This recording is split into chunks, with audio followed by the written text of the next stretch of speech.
There was a TARDIS art fair Yeah. over in Burbank, where it was, based on the Facebook page, I assumed it was going to be a huge thing. It was just outside this one store, which was, I think it's called Clockwork Couture. It's a store that's like, it focuses on kind of, there's a Doctor Who element to it, there's a board gaming section, there's a place to play chess. There was actually a life-size Dalek over in the corner. Yeah. Dalek is a robot. We'll get to that. You know I get lost at this. Yes, I know. And this is why I'm bringing it up, because I wanted to talk to you about this a little bit. About geeky stuff? About geeky stuff, yes. Okay, if my eyes start to glaze over, I'm so sorry. I'll try and stay with It's going to be a long story that goes nowhere. Just again? so you're used to it. Yeah. No, it was a cool experience for me. Hey, wake up. I thought you like geeky stuff. What's wrong with you? Your explanations are taking too long. Come on. I got to set it up. People ought to know what's going on. So we went to this fair thing, and they had a photo booth, which we took a picture there with the TARDIS, and my daughter dressed up as the 11th Doctor, Matt Smith. From Doctor Who, the series. From Doctor Who, yes. From the BBC. Right. In England. Yes, BBC TV show Doctor Who's been around for over 50 years. It started 50 years ago in BBC, and it's now taken over the world, and it's still going. Oh, I'm so behind the times. Yeah, it's a pretty big deal. Okay. I'll take your word for Actually, yeah. So anyway, she dressed up as a doctor, or her version of the Doctor. I got my Doctor Who T-shirt on, and she got the sonic screwdriver and everything. And it was a good experience. It was fun, and she is enjoying this dressing up stuff. We planned on doing interviews with people and talking to people, but there wasn't enough people there to talk to do anything with. But I think it's awesome that she's like into the same kind of things that I'm into, and she has a fascination and wants to do these things. It's not like I'm forcing her, like, put this on and go smile, right. Do things.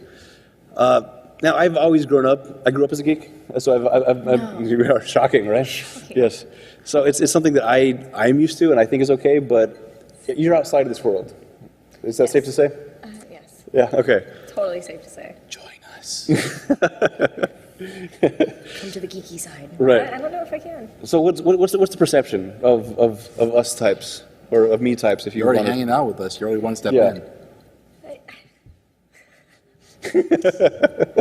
I don't know. I think it's interesting to a certain extent, but it's like kind of when you become like the pasty white kid that's just on the computer, that's where you take it too far. Do we look pasty white kids to you? No, you guys. That's why we're hanging out. All right, so Jen has a problem with white people. You hear that, everybody? She's anti-white. Clearly. No, I don't know. I think a lot of it's interesting. It's just some of it. I don't know. Like it's like, wow, are you guys ever going to grow up? Kind of thing. In certain respects. So the thought is we're stunted mentally with the growth. I wouldn't go that far, but I mean, my brother, he's a total geek. He's always been into video games, and I mean, he's married with children, and he has like all this geeky stuff still, though. Like, I don't know, he plays WoW or World of Warcraft, whatever. Fantastic. You want to call it. Yeah. He has I don't know, he has little trinkets and stuff that I can't even tell you what they are. They're just so like, wow, it's okay. Geekiness. Hearthstones. And he's getting his kids into it too, which is fine. Which is fine. I don't have anything against that. I think it's neat. It's just when it goes from hobby to lifestyle, it kind of it's kind of odd. But, what kind of lifestyle are we talking about here? Well, like, I don't know, like when you start dressing up and going to Comic-Con and it's like your life, like it's your life. Yeah. Like, it's just kind of to a different extent. Well, I feel like the whole idea about dressing up and stuff like that, it's just a release. It really doesn't have to deal with what you do with everyday life. It's a hobby. Yeah, it could be a lifestyle, but you don't necessarily do that every day. Yeah, I'm not putting on a cape and going to work. Well, I mean, I put on fishnets and beat girls up on roller skates. I mean, who am I to speak? Okay. You know, I mean, do what you want to do. The analogy I love to use is... I want to grow up. I'm a TARDIS kid. Oh, interesting. Yeah. I like that. Thank you. You thought about that? You just thought about that right now? Fantastic. I like that. Copyright it. Make t-shirts. I don't think I can. Make t-shirts. Yeah, we could. Yeah. We can, yeah. You're going to make the TARDIS really long. No. Like it's a giraffe. You're going to make it look like a penis, man. Don't do that. Why do you put it that way? Damn it. You put two dialects right next to it, and that'd be even worse. Right when he went like this, make it really long. I was like, you want to do like Understood. this? Understood. All right. No, the way I like to think about or explain to people that the geek world is like, that is my sports team. Hey, it's healthy to a certain extent to have this. I understand, but it's like when you become antisocial because of it. Some people do, I think. Some people do, yeah. You know, that's when it's just a little much, and that's the only topic of conversation you can have in the world is about this geeky stuff. Right. And there are certain people I just can't relate to that. Like, and I can talk to people about anything typically, but when there's certain people that just stay on that geek tip, and I'm like, God, I'm so lost in it. When they start I using, can't like, even talk to this person, like, because they can't talk about anything else. Right. They don't know anything else going on in the world except they're like geek. Yeah, well, that's embarrassing. So you're That's talking. all. So basically, you're telling them, even if they like it, to expand on their knowledge about everything else too. Don't like focalize on one thing entirely. Right. I mean, it's not even something that's part of like the real world. I think you can get lost in it. I think it's an escape for some people at first. Right. Like for my brothers, we had a very hard upbringing. I think it was their escape, and that was fine. You know, it like got their mind off of what they were going through. But there was like a line you crossed where it just is unhealthy at a certain point. And it turns. Yeah, into no, I garbage. agree Where you don't come out completely. of the room for like 8 hours straight, and then you come out and your hands are like in this position, and you Isn't can't that- like undo them. Isn't that what you do when you sleep, though? I mean, you wake up, you're like, you wake up and you're. Yeah, but if you got the gamer's thumb, then that's a thing. like this. Yeah, where this is. I do have some. I feel like I do have a little joint issue with my pinky Oh, God. because it's from being in that. But that's when I was. I don't even play video games anymore. Oh, yeah, Mr. Skyrim 6 hours. All right, yeah, exactly. I'm still on Skyrim. How old is that game? That's how behind the times I am. That's not that far behind, man. It's at least 2 years. That's not the point. But you're still playing it that much all the time? No. Skyrim is the one thing that I am still playing. Continuously. Also, Portal 2. I just got into Portal 2, which is pretty cool. Yep. That's a good co-op game with the daughter. She likes. Skyrim and Pearl 2? Portal. Oh, Portal. Yeah. I was like, what Skyrim is a fictional world. It's kind of like it's like Lord of the Rings style time period thing with magic and. My eyes closed over. I'm sorry. I really tried to prevent Yeah, that it's from fine. happening. It's but fine. yeah, okay. No, but the way I look at it is like it's for regular people. We're talking about regular people. We are regular people. Yeah, but more regular than us. That's what I'm saying. I mean, when like people are starting to learn what is it? That one language that's in Gaelic, No. no the language Sindarin? that's Klingon. made up Klingon. When people, Sindarin, Klingon. is Yeah, it Klingon? Klingon. Yeah, that's the Star Trek language. Yeah, Krish Crash or whatever means goodbye. I don't know. Oh, you know more than I do. I'll say it. Oh, yeah, got her. Well, when somebody like, I'm empty. Damn it. I'll drink to myself. Yeah. No, when people start like spending more time learning that fictional language than they would like Spanish, that's kind of odd. By the way, I don't know if you know this. In The Fifth Element, the language that Lilu was speaking was a language that was actually invented for the movie. Yes. Yeah, the director and her would talk in that language to each other, and they actually ended up, I think, getting married later on in life. Really? I think so. If I remember correctly. I don't remember. But Really? Anyway, Fifth Element's a movie with Bruce Willis. And Bruce aliens Willis. and fantasy And Commissioner Gordon. What's his name? Commissioner Gordon. Yeah. Oh, I don't know his real name. Is Emperor Zod. No, Emperor.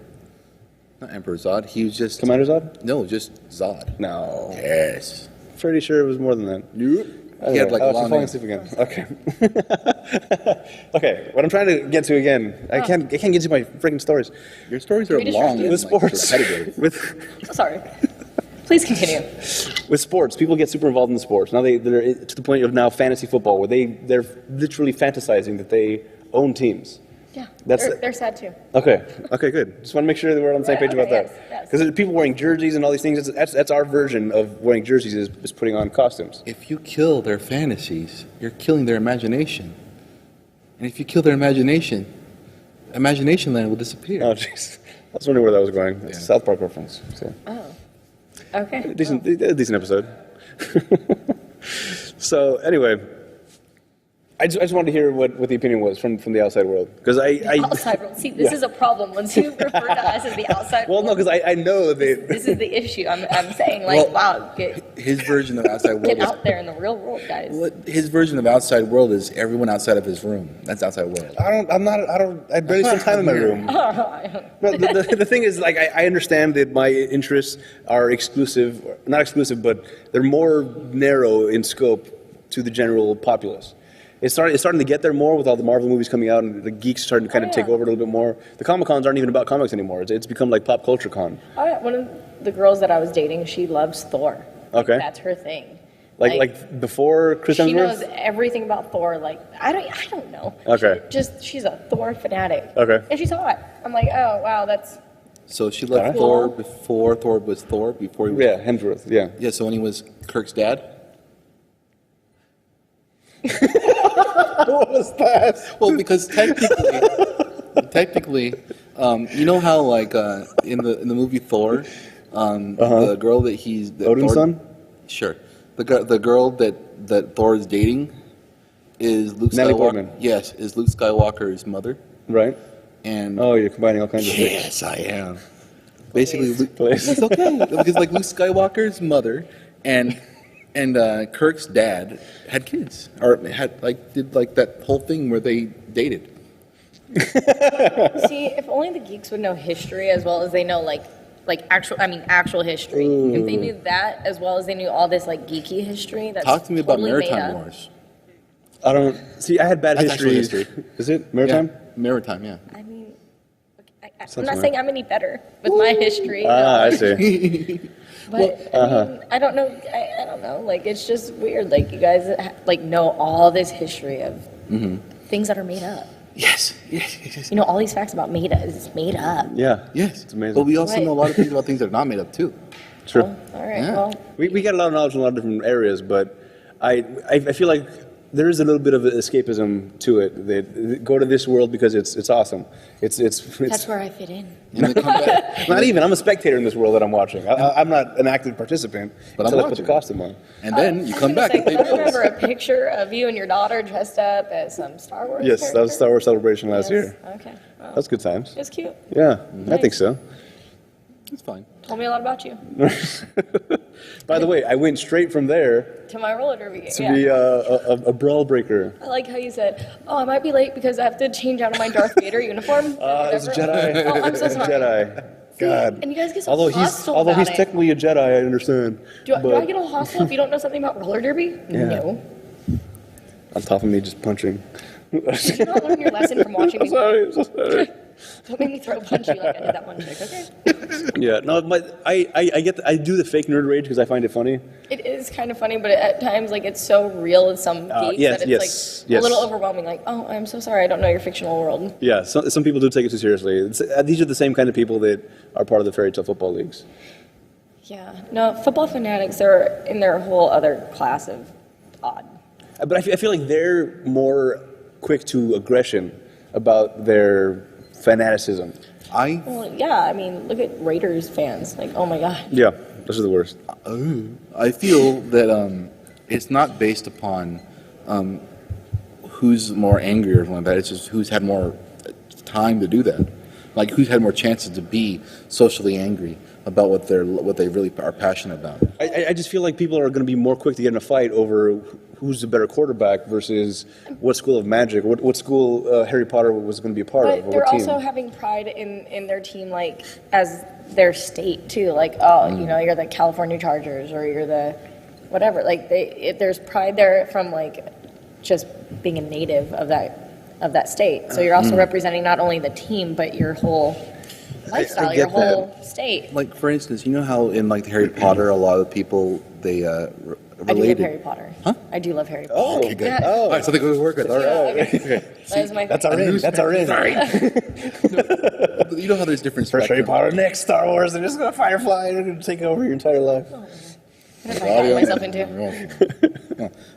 Basically, you know how each individual house had their own variant of attitude, lifestyle, ideals, and stuff like that. Like Hufflepuff was the hard workers. Hufflepuff. Ravenclaw was like the thinkers. And then what was Slytherin exactly? So they were the evil people. Yeah.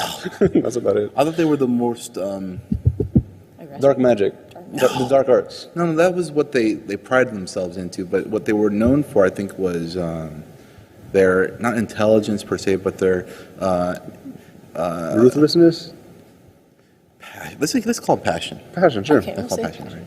And then I like the PC term right there. Really? Let's say it's their passion. Their Right. passion. They're batshit crazy. That's what it just comes down to. So I'm Best just, PC. so I feel like when it comes to Harry Potter's world, the people that like to relate to each individual house is based upon how they actually act in real life or how they feel.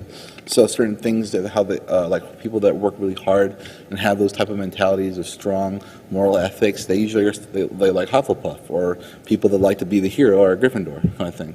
Okay. Or people that like to be the bad guy or like to do the romanticizing of different types of aspects that don't necessarily go with like normal with norms, go to Slytherin. Okay.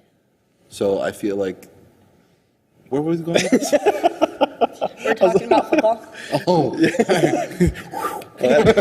Then you just got on that Harry Potter tip, and you're like, okay, so Harry Potter, but like, incomplete. You know that there are actual Quidditch leagues that are in existence. how do they fly around on brooms? They just walk around with the brooms. Between their legs. This is an actual thing. This. You know, that's kind of like those Renaissance people that, you know, do the fake Renaissance stuff. I hear that It's Quidditch fine. games is pretty brutal too. Really? Mm-hmm. Oh, hey, maybe it's right up my alley. I was about to say, what do we put on roller skates? I said, why don't we put on roller skates? It's kind of like we're flying. Yeah. I think the reason why is because with the amount of size of the game, they need an actual field. Oh. Yeah, that's the reason why I If think we they put on have roller skates, wouldn't it be like hockey? Except with brooms and a ball. Yeah, I feel like you have to add ramps and stuff to and then fly up, and so that's how you grab the little the Snitch. snitch. So they're not seekers; those are with people There's chasing. a snitch. There's a cloth. There's a lot of other versions of than just the snitch. Yeah, and these are all part of the actual league. They're like leagues that you play on, like the roller derby league. They're Quidditch leagues where other teams are facing other teams. And I'm going to have to YouTube all these geeks doing this. I think there was a showdown in UCLA about 3 to 4 months ago. It was like the final tournament thing, but it's bigger over on the East Coast. Anyway, we'll follow up on that and see, maybe get you into. This is how we get you into the geek world. We're roping you in. We start off with Pretty soon we're going to have a video of me doing Quidditch. Right, exactly. We find connections, how to relate. Yeah, geek thing's kind of okay. I mean, Harry Potter's cool, right? Yeah, I like Harry Potter. All right, what about this game that they play Quidditch? You like roller derby, right? Yeah, it's kind of like Quidditch. All right, let's play Quidditch. Hey, I just gave you guys the foot in the door. Yeah, absolutely. Next thing you know, you're dressing up as in the whole Quidditch outfit. No, you don't. Coming to kamikaze with this. Yeah, so check out our website, ratpackpodcast.com. Make sure, if you're going to go to Amazon or iTunes, go to our website first. Click on the banner. It takes you there anyway. Do your shopping as normal. Doesn't cost anything extra, but it helps support the show. Send emails to show@ratpackpodcast.com. Follow us on the Twitters, on Facebook. It's at ratpackpodcast or facebook.com/ratpackpodcast. We'll have all information either on the screen above you in the YouTube or below. Add a comment. Below us. Press the like button. Wherever it is on the... I think it's over there. Is it? Okay, No, it might be that over one. I don't know. Right, all of the buttons. But yeah, thanks for joining. We appreciate it. Spread the word, all the good things. And big thanks to Dronebox Labs for helping make all this possible. And we'll see you next time. And may the Schwartz be with you. Cheers. Schwartz is a... I know. Space.